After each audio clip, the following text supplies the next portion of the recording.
Halo penonton, Amerika Serikat terus membela Israel mati-matian bahkan ketika mereka memperlakukan Palestina secara biadab. Apapun yang terjadi dan bagaimanapun kondisinya, rezim Zionis itu tampaknya bisa berbuat apapun dengan kekebalan hukum dan dukungan Amerika Serikat. Dukungan dari negeri Paman Sam yang solid untuk Israel berakar setelah Perang Dunia II. Bahkan lembar fakta Departemen Luar Negeri Amerika Serikat menyebut mereka adalah negara pertama yang mengakui Israel pada tahun 1948 dan tentunya yang pertama mengakui Yerusalem sebagai ibu kota Israel pada 2017 di era Donald Trump. Last month, I also took an action endorsed unanimously by the U.S. Senate just months before.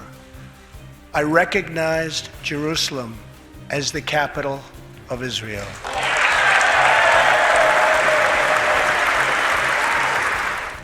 Bantuan militer dan ekonomi dari Amerika Serikat senilai triliunan rupiah dikirim setiap tahun ke Israel, walaupun nyatanya Israel bukan negara miskin.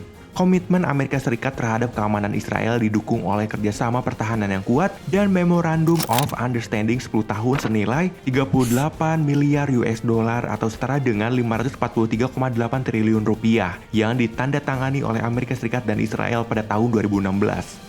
Sesuai dengan MOU tersebut, Amerika Serikat setiap tahun menyediakan 3,3 miliar US dollar atau setara dengan 47,2 triliun rupiah dalam pembiayaan militer asing dan 500 juta US dollar atau setara dengan 7 triliun rupiah untuk program kerjasama pertahanan rudal. Di forum PBB pun, Amerika Serikat selalu pasang badan meski Israel sering melanggar hukum internasional, seperti pembangunan pemukiman Yahudi secara ilegal di wilayah pendudukan Palestina. Faktanya, Israel adalah penerima kumulatif terbesar dari bantuan luar negeri Amerika Serikat di era pasca Perang Dunia II. Meskipun mendapatkan pertentangan luar biasa, namun Israel seperti tidak goyah sedikit pun. Hal itu tentu karena kevokalan Amerika Serikat dalam dukungan total terhadap mereka. Israel. Every 4 years, presidential candidates make a point to show how much they support Israel. They emphasize the strong bonds between the two countries in terms of history, bilateral trade, and strategic alliances. Salah satu buktinya seperti telah disampaikan adalah pada tanggal 14 Mei 1948 ketika Israel berdiri, Amerika Serikat langsung memberikan pengakuan dan membuka hubungan politik. Pertanyaan besarnya tentu, mengapa Amerika Serikat terlihat selalu mendukung Israel? Sejak Perang Dingin, Israel telah menjadi kunci utama strategi Timur Tengah Amerika. Presiden Amerika dan ahli strategi melihat Israel sebagai alat yang berguna untuk menahan pengaruh Soviet di Timur Tengah. Ada pengaruh signifikan Israel di antara negara-negara Arab. Amerika Serikat menggunakan dukungan diplomatik dan militer untuk menahan Israel ke dalam blok anti-Soviet. Stabilitas di Timur Tengah terus menjadi kepentingan utama Amerika karena sejumlah alasan tentunya, termasuk pasar minyak global. Amerika Serikat di titik tersebut mengambil peran sebagai penjamin stabilitas regional. And now as president, I'm proud to say that our relationship with the state of Israel is deeper and stronger in my view than it's ever been.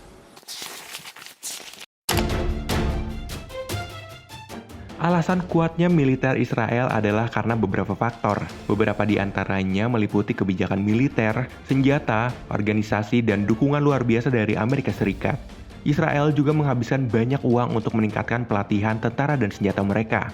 Menurut Global Firepower, untuk tahun 2023, militer Israel berada di peringkat 18 dari 145 negara. Sedangkan menurut US News, militer Israel ada di peringkat 4 dunia dari 85 negara. Ini membuat militer Israel tidak bisa dipandang sebelah mata. When it comes to state-of-the-art weapons, The Israeli military has succeeded in such a short time, in under 70 years, in establishing what's the most formidable, powerful militaries in the world. Secara historis, kekuatan militer Israel sudah teruji ketika Perang 6 Hari. Perang 6 Hari sendiri adalah perang yang terjadi pada 5 hingga 10 Juni 1967 antara Israel dengan 3 negara Arab. 3 negara Arab yang terlibat dalam Perang 6 Hari adalah Mesir, Yordania, dan Suriah. Perang singkat yang memakan banyak nyawa ini terjadi akibat gesekan diplomatik dan pertempuran antara Israel dan negara tetangganya selama bertahun-tahun. Perang 6 hari berakhir setelah ditengahi oleh PBB dengan kemenangan pihak Israel. Meski memang banyak faktor yang menyebabkan Israel menang perang, akan tetapi dari sini dunia melihat bagaimana ketangguhan Israel dapat menangani gempuran militer koalisi Arab. Digadang-gadang salah satu faktor besar kemenangan tersebut adalah karena dominasi serangan udara yang menyudutkan pasukan musuh.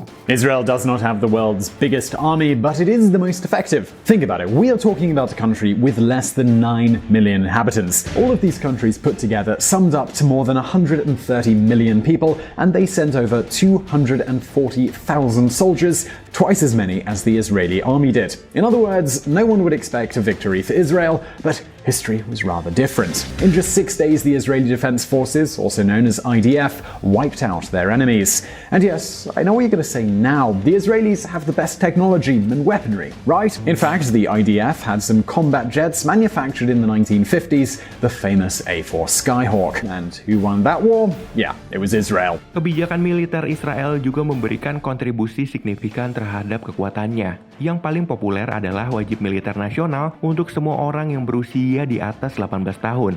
Kebijakan ini memastikan bahwa Israel memiliki warganya yang siap berperang kapanpun dan dimanapun. Namun beberapa orang dikecualikan berdasarkan pertimbangan agama, fisik, dan psikologis. Soal persenjataan, Israel juga memiliki fasilitas yang sangat andal. Senjata Israel diproduksi baik di dalam maupun luar negeri. Israel memproduksi senjatanya sendiri dan dikenal sebagai eksportir besar senjata di dunia. Negara-negara seperti Rusia dan Amerika Serikat merupakan kliennya. Lebih mengejutkannya lagi, Israel ternyata memiliki sistem pertahanan udara yang disebut Iron Dome. Pertahanan tersebut efektif melindungi diri dari serangan roket musuh. The mixture of military dominance, international support, and economic strength makes Israel one of the world's most powerful countries. Israel adalah salah satu dari 10 negara paling kuat secara keseluruhan.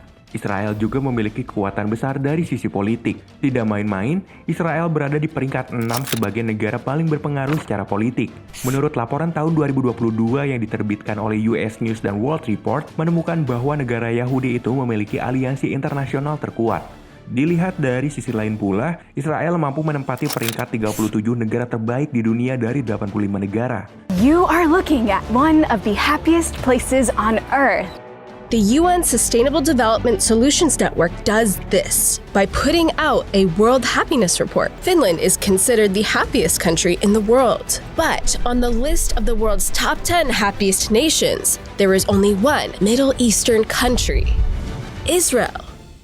Jadi penonton, itulah alasan mengapa Israel sangat kuat. Bahkan bisa jadi banyak negara yang tidak suka dengan Israel, tapi lebih memilih untuk diam karena faktor kekuatannya yang sangat menakutkan. Untuk ukurannya yang relatif kecil, negara ini telah memainkan peran besar dalam urusan global. Sekian dulu untuk konten kali ini, terima kasih banyak, sampai jumpa.